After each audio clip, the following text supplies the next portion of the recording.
Apakah kamu sering mengecek sosial mediamu?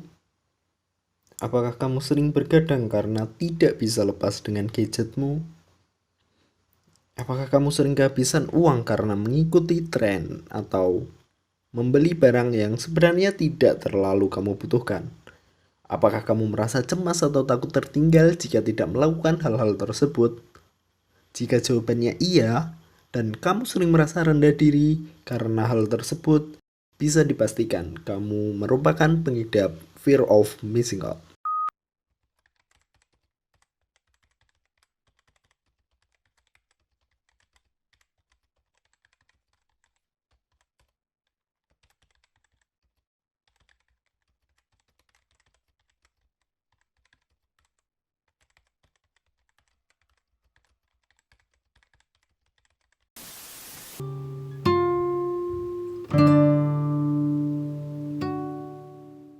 Fear of missing out atau yang lebih dikenal dengan FOMO adalah kecemasan akan adanya peristiwa menarik yang terjadi di tempat lain, di mana kecemasan ini terstimulasi oleh hal-hal yang ditulis dalam media sosial seseorang.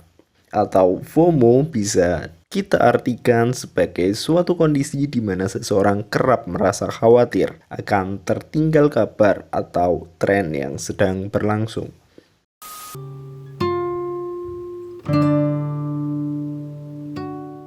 Yang pertama, keterbukaan informasi di sosial media. Pada abad 21 ini, seluruh informasi bisa mudah sekali diakses serta bisa dibagikan kapanpun kepada dunia. Melalui sosial media, seseorang dapat melihat berbagai aktivitas yang dilakukan orang lain. Pesatnya teknologi membuat sosial media menjadi hal yang paling sering menimbulkan fenomena ini. Sebuah penelitian dalam jurnal Psychiatry Research mengemukakan bahwa penggunaan telepon pintar dan sosial media yang bermasalah dapat memberikan pengaruh terhadap fenomena fear of missing out yang lebih besar. Dan adanya FOMO membuat seseorang termotivasi untuk semakin sering membuka sosial media serta memeriksa interaksi dengan orang lain sesering mungkin. Sosial media membuat kita menjadi FOMO dan FOMO membuat kita kecanduan media sosial. Dua hal ini terus-menerus berputar lalu membuat kesehatan mental kita tidak benar-benar baik-baik saja. Yang kedua, tidak terpenuhinya kebutuhan psikologi dasar. Pada dasarnya, setiap individu memiliki kebutuhan untuk selalu terhubung dengan aktivitas sosial orang lain. Perilaku tersebut didahului oleh motivasi atau dorongan yang dijabarkan dalam self-determination theory. Menurut self-determination theory, kesehatan psikologis didasarkan atas 3 kebutuhan psikologis dasar, yakni kompetensi, otonomi, dan keterhubungan. Jadi ketika ketiga kebutuhan dasar tersebut tidak terpenuhi, maka seseorang akan mengalami fear of missing out. Lalu individu akan menyalurkannya melalui media sosial untuk memperoleh berbagai macam informasi yang berhubungan dengan orang lain.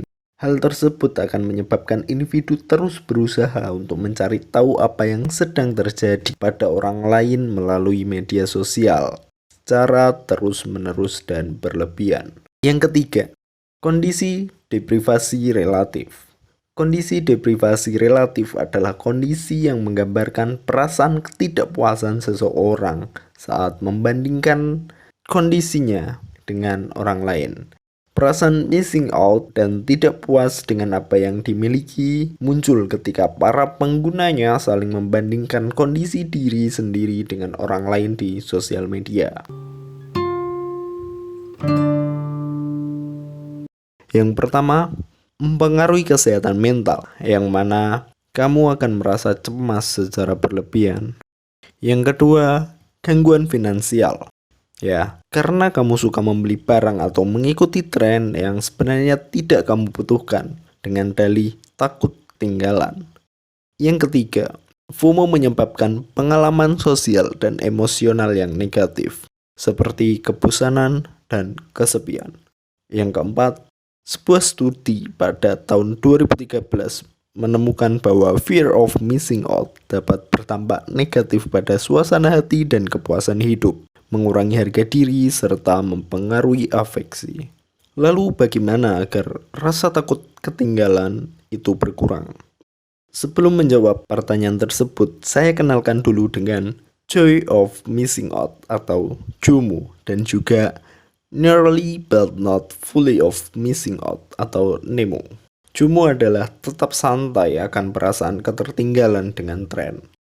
NEMO merupakan cara untuk tetap terhubung dengan batasan-batasan tertentu. Lalu bagaimana mengaplikasikan JOMO dan NEMO? Mari kita kupas tips berikut. Yang pertama, fokuslah pada kelebihan diri dengan berteman pada orang yang dapat memberi aura positif. Coba cari hal yang membuat gembira saat membuka sosial media. Tambahkan lebih banyak orang-orang positif ke media sosialmu. Sembunyikan orang-orang yang cenderung terlalu menyombongkan diri, flexing, atau yang tidak mendukung kamu. Kamu dapat mengubah umpan kamu untuk menunjukkan lebih sedikit tentang apa yang memicu FOMO kamu, dan lebih banyak lagi tentang apa yang membuat kamu merasa baik tentang diri kamu sendiri. Berusahalah untuk mengidentifikasi apa yang mungkin melemahkan kegembiraan kamu secara online. Berusahalah untuk meminimalkan ini saat kamu menambahkan lebih banyak orang atau kehidupan dalam media sosialmu. Yang kedua, mengurangi akses media sosial. Ketika FOMO membuat kita terus-menerus memeriksa sosial media karena takut ketinggalan, di kutub seberang ada joy of missing out atau JOMO, yaitu keyakinan yang relatif positif bahwa memutus semua sosial media dan perangkat digital lalu fokus kepada kegiatan seperti membaca buku atau mendengarkan musik atau aktivitas lainnya yang disenangi. Ya, kalian bisa mencoba untuk joy of missing out. Menikmati aktivitas nyata kamu dan detox dari sosial media. Jika kamu merasa hal tersebut terlalu ekstrim, saya coba tawarkan opsi kedua, yaitu nearly but not fully missing out. Faktanya, media sosial dapat memiliki efek mendalam kepada kesehatan mental yang mendorong narsisme dan dapat membuat kamu membenci kehidupan orang lain yang terlihat sempurna. Tapi tidak semuanya buruk. Itulah yang pada akhirnya muncul cara bersosial media dengan cara yang mengaksesnya ketika ada kepentingan dan hanya membatasi kepada hal-hal yang memang diperlukan. NEMO dapat diaplikasikan dengan membuat batasan-batasan tertentu. Misalnya tidak membuka sosial media ketika lagi bad mood karena dapat memperburuknya. Atau improvisasi batasan-batasan sesuai dengan kebutuhan kita. Mengurangi penggunaan sosial media atau bahkan melakukan detox digital, di mana kamu dapat beristirahat dari perangkat digital, dapat membantu kamu lebih fokus pada hidup kamu tanpa membuat perbandingan terus-menerus. Jika melakukan detox digital lengkap tidak memungkinkan, pertimbangkan untuk membatasi penggunaan aplikasi media sosial tertentu yang membuat kamu merasa ketinggalan. Yang ketiga, menikmati dan mensyukuri semua yang kamu miliki. Cara ini membuat kamu lebih menghargai apa yang dimiliki tanpa membandingkan dengan orang lain. Dengan bersyukur, kamu akan mulai merasa bahwa kamu memiliki apa yang kamu butuhkan dalam hidup, dan begitu juga orang lain.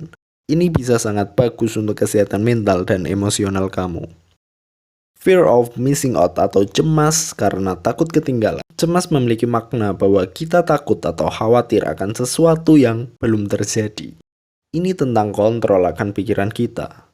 Karena ketakutan hanyalah tentang sesuatu yang mungkin terjadi dan mungkin tidak terjadi.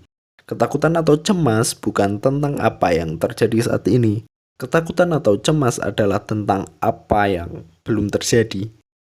Hal yang kita cemaskan belum terjadi, sedangkan gangguan kecemasan sedang dan benar-benar terjadi. Ini hanya tentang pikiran yang lepas kendali.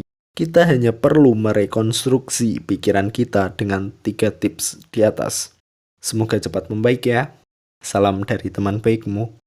Jika kamu yakin bahwa kamu mengalami fear of missing out secara berlebihan, mungkin kamu bisa mencari bantuan melalui konselor atau profesional kesehatan mental. Jangan lupa menekan tombol subscribe dan notifikasinya. Kalau kalian suka, beritahu kami dengan menekan tombol like dan juga share ke teman-teman kalian. Bye-bye.